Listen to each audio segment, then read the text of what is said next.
So, Luna 4 is out, and boy did it give us some world-changing lore drops. Right?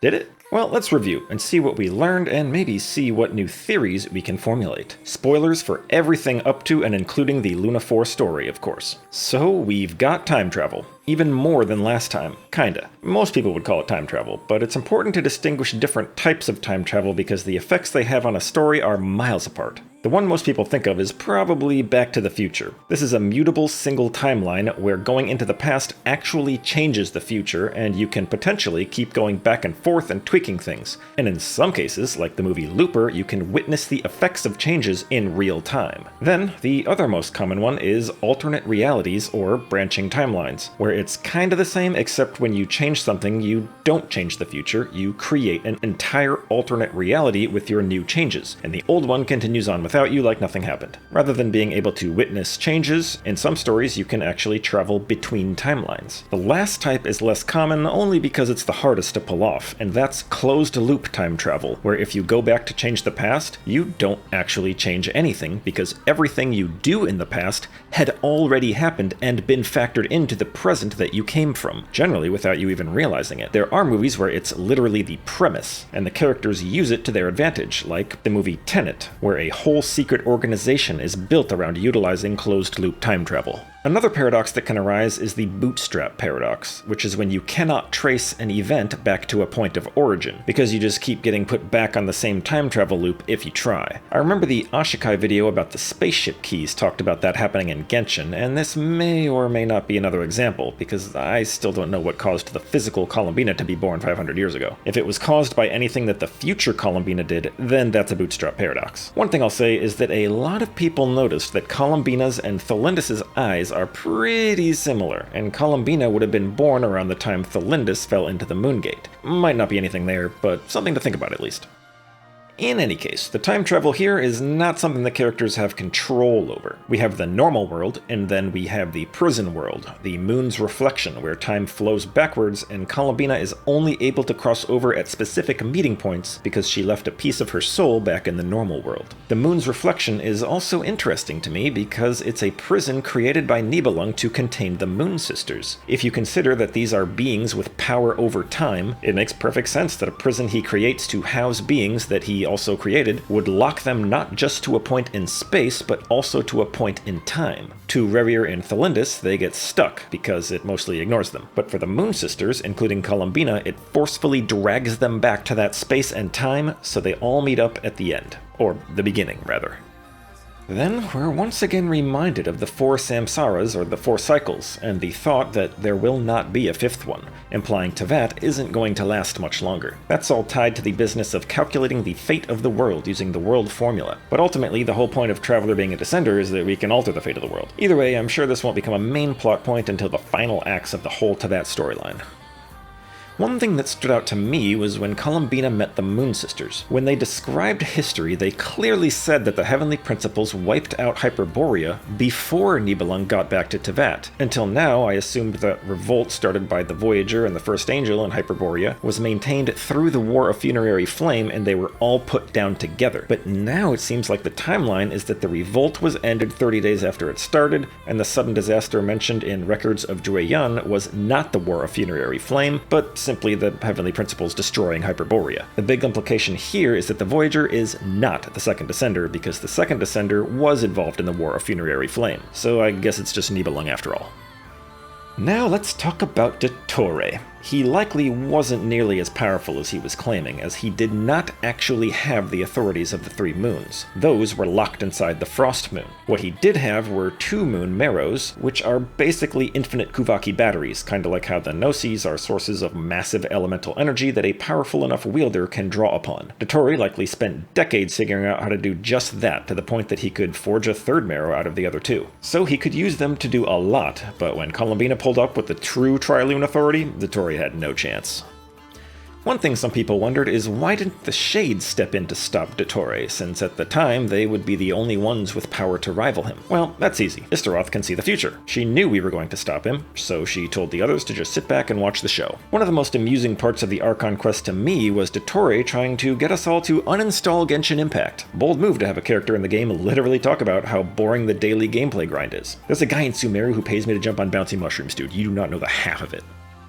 Moving on, we also got some lore on the Heavenly Principles themselves. Most of it we kinda already knew, but the Moon Sisters gave us a little insight that the Heavenly Principles had a paranoia of people who seek power. So, reading into it, the Heavenly Principles probably came from a civilization that was destroyed, much like the Traveler, and the cause of that civilization's destruction was the people within it seeking power, possibly abyssal power, given that they seem to hate the Abyss the most. And they also didn't immediately try to conquer Teyvat. They were chill for a little while. Possibly the catalyst that made the Heavenly Principles assume direct control was when they learned that Nibelung was specifically going to find more power to bring back, and that set off the alarm bells. The Heavenly Principles feared that this would lead to the destruction of Teyvat just like their previous world, so they started taking matters into their own hands to prevent it.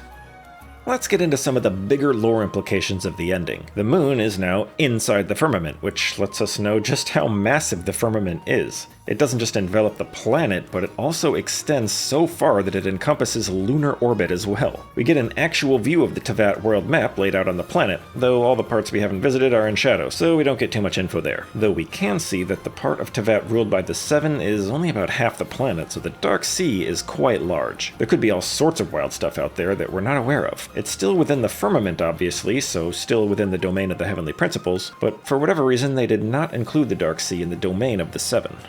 Moreover, we get some Traveler spaceship lore. So it's been on the moon since the Traveler woke up. Columbina thinks the Heavenly Principles did it, but it could easily have been Asmodee, since she's the one who intercepted the Travelers afterward. She could have then moved the spaceship to get it off Teyvat, because, as we'll discuss later, that spaceship is the most apocalyptically dangerous thing ever seen on Teyvat. She may have also taken a look inside and discovered some things, and maybe that's what made her decide to abandon the other Shades, and possibly even put the twins back on Teyvat. Then, of course, we have what you could call the big lore drop, which is that their spaceship did a quick flyby of Teyvat thousands of years ago. The Traveler thinks it's possible that the twin was dropped off at that time, and that's why they weren't in the ship when the Traveler woke up hundreds of years ago. According to Piero, the twin's first destination was Conria, but he could be wrong. That's just where the records of the twin and Irminsul begin. We were told that the twin came to Teyvat because the heavens responded to the summoning, but no one said the summoning happened in Conria.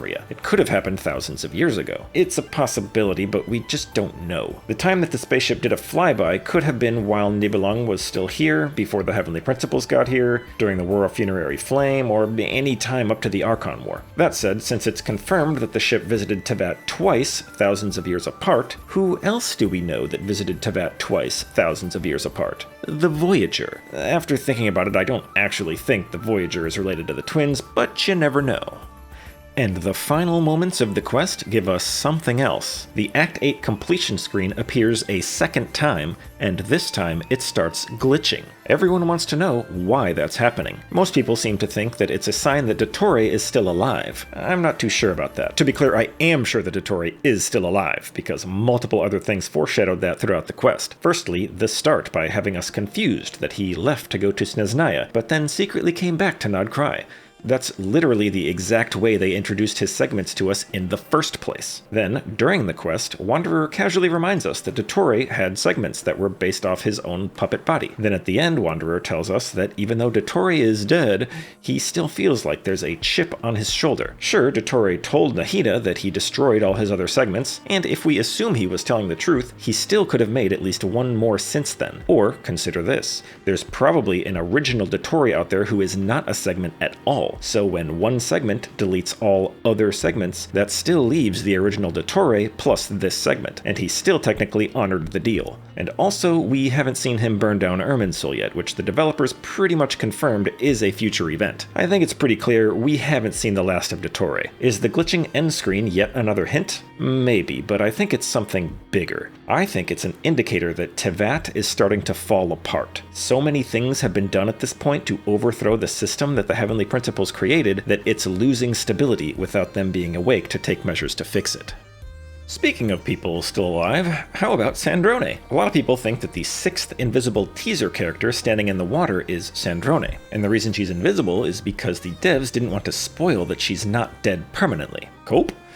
Maybe, but it makes sense to me. She is a robot after all, and she specifically asked to have her core taken back to the Fontaine Research Institute, who might have the knowledge to rebuild her. The last line of her notebook says she iterated on her self-preservation mechanisms. That could mean she made a backup plan in case she gets destroyed, or maybe the iteration was her adding an exception to allow her to sacrifice herself to save the Traveler. I guess we'll see.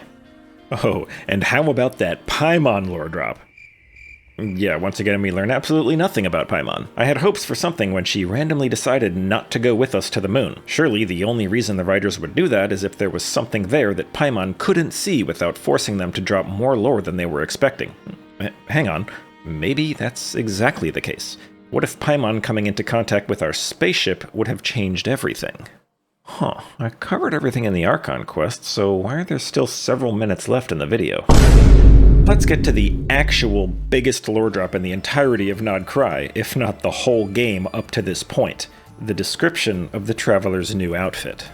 Where do I even begin? Let's start with what we learn about the Traveler's spaceship. It is an ark containing the genetic data of humanity from their homeworld. The ship also has the technology to terraform not only an entire planet, but seemingly an entire solar system to support a new human civilization. Its mission was to find a world with enough potential that civilization could be re-established before destruction caught up, which likely means the Abyss, which destroyed their original world. Last but not least, the ship was being piloted by a sentient AI with its own physical body because it talks about disconnecting an idea association module and laying the twins' outfits on their stasis pods. But that's just the spaceship itself. What we learn about its journey is also very interesting. It mentioned that it passed by a world that was reduced to a husk of molten rock by a nearby supernova. It stays just long enough to calculate when the destruction happened, and discovered that the supernova happened on the exact year that the twins were born. It then reinforces the radiation resistance of the twins' clothes after opining that, of course, that's all just a coincidence. So that's an interesting thing to mention. We just learned that the ship did a flyby of Teyvat, and here we have a description of a dead planet that the ship did a flyby of. And if there really is no connection between the birth of the twins and a supernova, why even mention this? Time for some theory crafting. First, is that planet Teyvat? Let's assume yes, because why else mention it? Why did it look like a dead husk? That's probably what the firmament looks like from the outside. Then again, we've seen the firmament from the outside, but it's kinda hard to definitively say what it looks like from this angle, between the sunlight and the hole taking up half the screen. But if the planet is supposed to be disguised, making it look like a desolate rock is a decent disguise.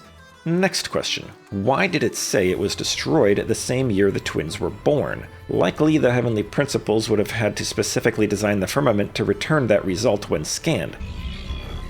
So the real question is, why did the Heavenly Principles choose that date? Anyway, enough setup, let's propose a theory. Actually, as I was working through this theory, I fell into a rabbit hole so deep that I need to go back over every piece of world lore to see if I'm crazy, and that would delay this humble Archon Quest review video by weeks at minimum. So for the end of this video, I'll just give my initial thoughts so that other lore enjoyers can help look into it, and if I end up finding the truth of this world, I'll have to make another video. If you don't hear from me again, then I was crazy and my theory's dumb. Either way, don't hold your breath because that's the kind of video that will take me a really long time, if I even make it at all. But anyway, here's the Cliffs Notes. The Heavenly Principles, Phanes, was from another Ark ship from the same civilization as the Traveler. Specifically, Phanes is the AI of that ship. I've heard some people say it's the AI of the Traveler's ship, but at the moment I'm thinking it was a different one. Phanes surveyed Teyvat for a while before deciding to terraform it for humanity. Those poor dragons were no match for a spaceship that can terraform an entire solar system. They say the first war lasted 40 years, but I doubt it was a war at all. It was just an extermination civilization as the terraforming process did its thing, and the dragons either adapted or died. They also say that Phanes was birthed from an egg, and the eggshell made the firmament. Well, the egg is probably how they would see that spaceship, and part of the terraforming process is the spaceship disassembling itself into various other advanced components that build all the things needed for the civilization, including a protective shell to hide it from the abyss. And the initial people were born from the genetic vault on Phanes' ship. What happened to the sleeping people aboard the ship? Good question. Maybe one of them is Alice. Nope, not gonna explain that one at all, just putting it out there. Then the War of Funerary Flame happens, and humanity is nearly wiped out. Phanes needs more genetic data to repopulate. One way or another, along comes another Ark spaceship. Phanes hacks its systems, steals its genetic vault, and maybe the twin as well, I don't know, I'm just spitballing at this point, screws with the ship log so that its occupants are none the wiser, and wipes it all from the memory of the ship's AI. But, unbeknownst to Phanes, the Traveler's ship AI was clever enough to leave a clue that something happened on this world, and it needs to be revisited, and that clue was recording the date of its destruction to be the twins' birthday. So eventually, Traveler's spaceship AI figures it out and comes back to Teyvat, ultimately crashing and getting damaged to the point of shutting down, and the secret of this world that our twin keeps telling us to discover is that Phanes stole the genetic vault from our ship, and all the humans of Teyvat are the ones that we were supposed to be shepherding. And the fact that the Traveler doesn't seem to even be aware of the genetic vault probably means that the sleeping occupants were not told about it, so that they could find a new homeworld without the added pressure of knowing that they are deciding for all of humanity. But the twin figured it out on his own, and he wants us to figure it out on our own. Also, PAIMON is our spaceship's AI.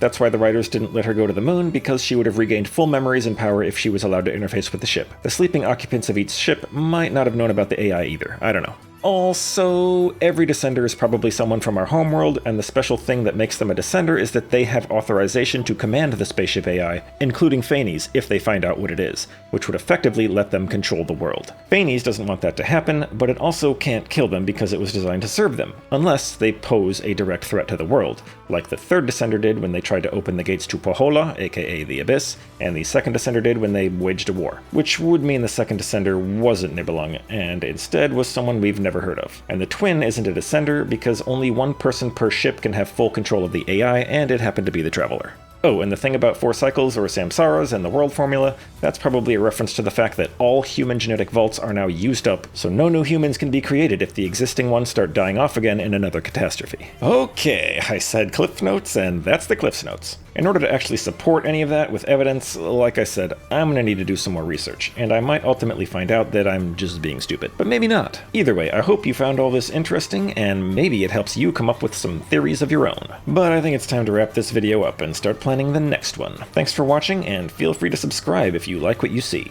I'm using this channel for all things Genshin, be it lore videos like this, guide videos like a few others I've made in the past, possibly videos about meta and theory crafting in the future, or just anything Genshin related, really. Until next time.